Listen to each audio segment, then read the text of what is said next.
Hamann and Benson, a vision for your future.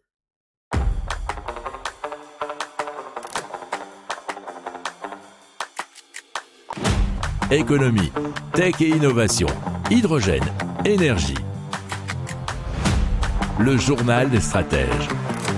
Présenté par Boris Kalt.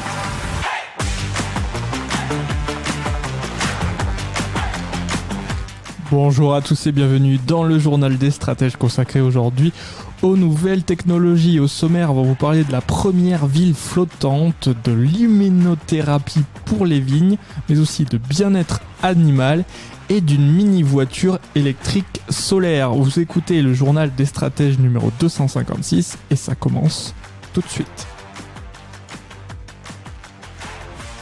Hamann and Benson. Le journal des stratèges. Donc, on vous parle de Oceanix à Busan, donc en Corée du Sud, pour vous parler du premier quartier flottant durable au large de côtes. Alors, ça prendra la forme de 3 plateformes interconnectées reliées à la Terre par des ponts, chacune ayant une fonction distincte. Alors, donc, il y aura la plateforme d'hébergement qui propose chambre avec vue sur le port, boutique, restaurant et autres espaces communs, nous dit admagazine.fr. Et la plateforme de recherche avec un espace de jardinage à température contrôlée, avec des tours hydroponiques notamment, pour cultiver la nourriture de la ville flottante.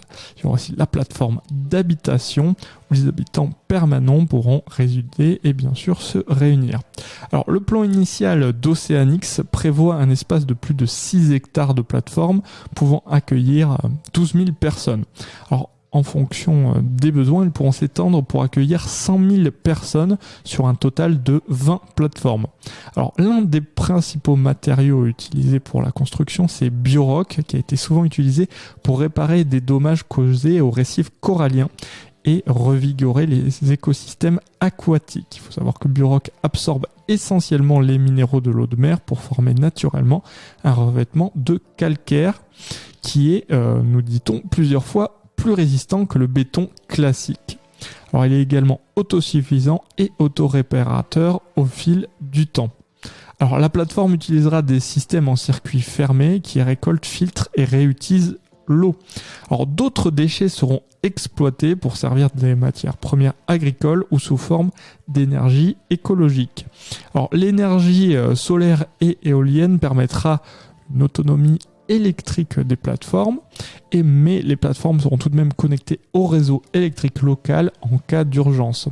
Alors Oceanix, il faut savoir que c'est le fruit d'une collaboration qui a été faite entre un programme des Nations Unies, mais aussi du groupe Bjarke Ingels, de la filiale de Samsung Samu Architects and Engineers, ainsi que la société d'ingénierie Arup Group. Alors, la construction de ce projet, qui s'élève à 627 millions de dollars, devrait débuter en 2023 et s'achever avant la fin de 2025. Si vous aimez cette revue de presse, vous pouvez vous abonner gratuitement à notre newsletter qui s'appelle La Lettre des Stratèges, LLDS, qui relate, et cela gratuitement, du lundi au vendredi, l'actualité économique, technologique, énergétique, mais aussi de l'hydrogène et puis de tout ce qu'on trouvera super intéressant pour votre vie. Hamann and Benson. Le journal des stratèges.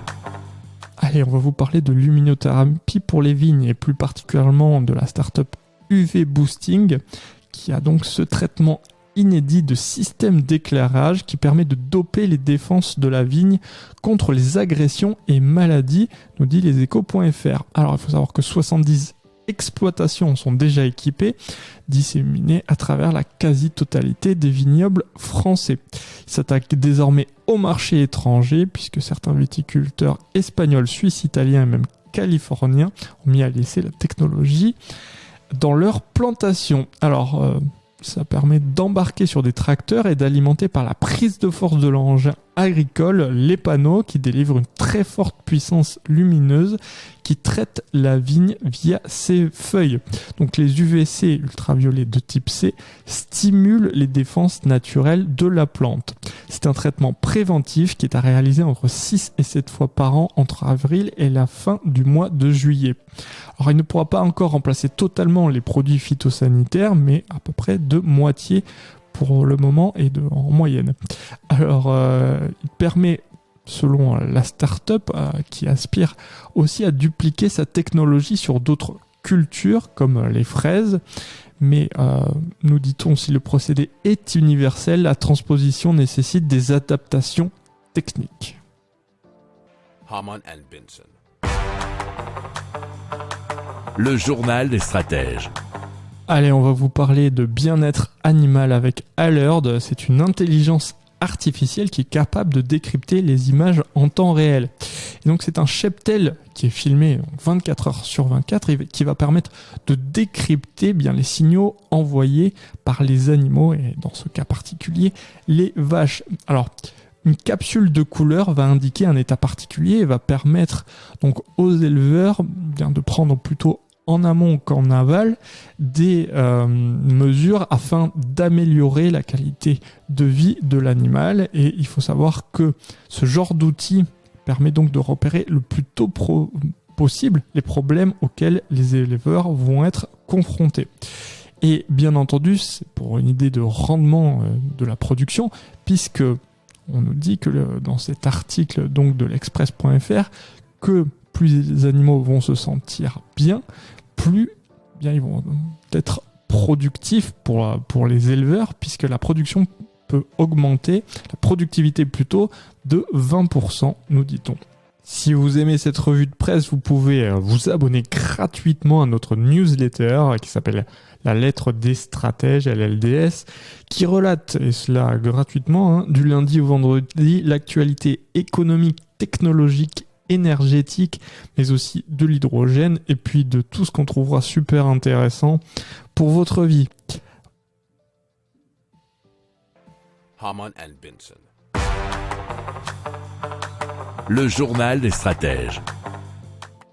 Allez, on vous parle de Squad Solar City Car. C'est un quadricycle qui est long de 2 mètres, nous dit automobilepropre.com.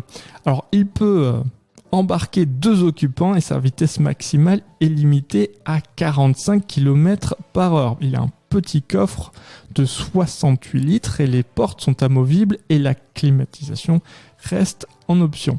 Il a un toit qui accueille 2,4 mètres carrés de panneaux solaires, ce qui permet de gagner environ 20 km d'autonomie par jour en moyenne. Alors, les roues arrière sont entraînées par 2 moteurs roues de 2 kW qui sont alimentés par 4 batteries amovibles. Chacune a une capacité de 1,6 kW, ce qui lui donne une autonomie totale de 100 km. Alors, ces petites unités sont chargeables sur une prise de 120 volts.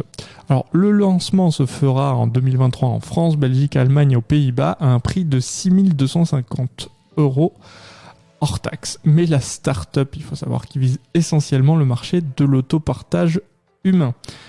Humain aussi, mais surtout urbain. La formule des batteries amovibles s'accompagne ainsi de stations d'échange qui seraient implantées dans la ville. Alors, il faut savoir que Squad envisage une version dotée de petites places pour les enfants avec une vitesse supérieure de 70 km par heure. Les commandes sont ouvertes moyennant un dépôt initial de 50 €. Hamann and Benson. Le journal des stratèges. Voilà, c'est tout pour aujourd'hui. Je vous souhaite une excellente journée. Je vous dis à très vite pour plus d'infos. Ciao.